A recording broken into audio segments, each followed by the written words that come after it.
First question, Zach. I guess for either of you guys, just kind of, can you walk us through maybe the differences that you could see in real time between the way Iowa started that first half and maybe the way you were able to take them out of it? I think you put together something like an 18-4 run after they got it within 1 point there. What was different, I guess? I think it was mindset. I think having 5 games in 3 days is a mindset. I think coming out at halftime is a mindset. It's you don't have a lot of physical time to prepare, change much. You just can change your mentality. So I think that's the biggest thing that we had that little lull there, and we came in and changed our mindset after the timeout and got it back rolling.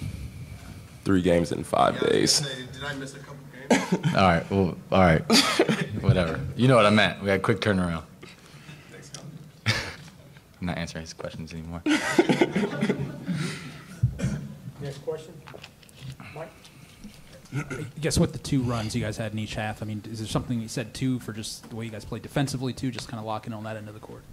I think we just bought into what we had to do to pull the win out. I think it was 5 guys out there playing for each other. I think that's what you saw tonight when those runs were happening. We're at our best when we're in transition, and the only way to do that is get stops, and I think we pulled those out. Andy? You guys talked a little bit about Devontae hit that 3 to break the 20-20 tie in the first half. Then he hit his 20-12. That's what he does. On a 3 for you, Collin. Talk about his play a little bit in the key run when you guys kind of broke away. Devontae's a spark plug, right? Is that what I can call it? He's really explosive and can do some crazy things, and just kind of makes you look at it like kind of weird. But he's explosive, and he can really help us when he's playing simple and playing solid basketball, as you can see. So we love that when we get it out of him, and we need that moving forward. Rick? Juwan, it's your second double-double in 6 games, I think 5th game in double digits in the last 6. Are you trying to be more assertive on offense? I guess you would say that, not so much as forcing, trying to create things off the dribble or anything, but it's just getting other teammates open. And if they're getting open looks, although I know they think it's going in, I always think it's a miss. And just getting on the glass, things like that, create all the opportunities for me. I guess, again, for either of you guys, you're one of the better teams in the country at getting to the free throw line, and I imagine you want to be shooting a little bit better there. But I think you finished plus 11 there tonight and something like plus 16 in attempts. What's helping you guys, I guess, get fouled so much? Just attacking the offensive board. That's where a lot of fouls come from. Just getting in the right position and making them have to grab you and try to keep you off the glass. And also just setting good screens. When you're setting good screens, people are just trying to fight through, and then they're knocking you off the course. The refs are calling those fouls. And I think it's just being in the right place at the right time. Kind of go along with that. I mean, Duran had a pretty good stroke at the line last year. I think he shot like 75% on free throws, but obviously he's struggling a little bit right now. At what point does it kind of just become mental for him, and how do you kind of get past that as a player? I think that's all it is. I mean, repetition and just not thinking about it, just shooting the ball. I mean, he's not a bad free throw shooter. He can make them in practice and stuff. So I think you got to keep working at it and just keep his mindset. He's thinking about it too much, and just step up to the line and knock it down. For either of you guys, you mentioned calling that timeout early in the second half after they went on that run. What was the message, I guess, at that point in the game from Coach? Just that we weren't playing hard. We came out and had a mental lapse, and just thought that since we were up, we kind of relaxed. And at this level and in the Big Ten, you can't relax because you can lose that lead, as you saw in the blink of an eye. But I think it was just a mental lapse, and we just weren't playing hard. We weren't playing Indiana basketball. We weren't playing for each other. So just relocking in and having the will to play for each other really got us refocused and towards the way we were playing at the end of the first half. Greg? Hey, Juwan, how was Ron Davis' game? How was it changed under Archie? His body, his game, all that stuff? I think those go hand in hand.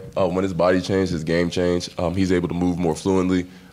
As you can see, when he's playing for longer stretches, when he's not fouling, and then just the moves he has on the block are just second to none, in my opinion. Except probably me, but yeah, he's just incredible once he gets the ball on the block and he makes plays for others, and I think it's just great when he's killing like that. Collin, this is for you. Just On Juwan, what do you feel he's a lot better at this year than maybe he was last year that's helping him with the double-doubles and things we see him doing? I think he's playing with a lot more confidence. I mean, and he's relentless on the boards. When you play with that confidence and you're relentless, it's hard to deny you. I mean, he's obviously a great athlete, and to start, when you add the hustle and the mentality to the athleticism, it's tough to stop. It really is, and I think that's the biggest thing is his mentality and just being relentless. Rick? Collin, 2 games in a row, you played 20 minutes and get 3 triples tonight. Are you ready to play? I mean, are you comfortable playing that many minutes now, healthy, ready to go, full strength? Yeah, just trying to day by day. That's kind of how I'm taking it right now, and staying in with the doctors and Tim Garl and just doing rehab and prehab just so nothing else happens. It's just a never-ending grind, but it's part of the job. It's part of playing basketball, and it's fun because it is. I am getting more playing time, staying healthy. For either of you guys, I know no one asked you if you wanted to do it or not, but 2 Big Ten games in the first 9. I mean, now that you've done it, what were your thoughts on that? It was kind of weird, really, but it's just being able to. I think it's also helpful getting that type of physicality and toughness, especially going on the road. In the first game, I think that just really helps having that kind of gut check in the middle of the season to see where you're at. I think that's a really good thing. I know you guys, winning always helps that. You guys seem a lot looser tonight just sitting in here. It seems you seem a lot more relaxed. Is that because you're getting more accustomed to the play of Archie, what he's looking for, and things are coming around? Yeah, I mean, like you said, everything's better when you win. But I think we are coming together as a team, learning from film sessions, and the quick turnaround is more mental. So just seeing the film and seeing what we can get better at is always good. And I think a lot of guys are buying in, and part of that is a lot of the older guys like Rob and Josh and J-Mo and myself, and even the young guys, Al, really buying in and pushing forward. All right, one more. I'm going to get Archie in here before you leave. All right.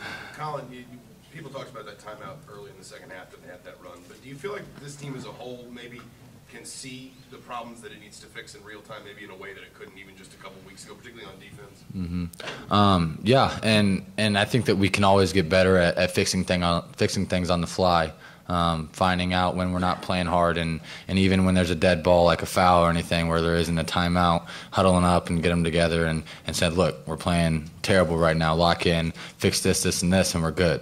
Or just fix this and we're good. So it's just being able to adjust, and that will come with maturity and playing more games into the Big Ten. We'll learn how to adjust on the fly and really shorten those runs that other teams have, because there's always going to be runs. You just got to be able to make them as short as possible. All right, guys, thanks. Thanks.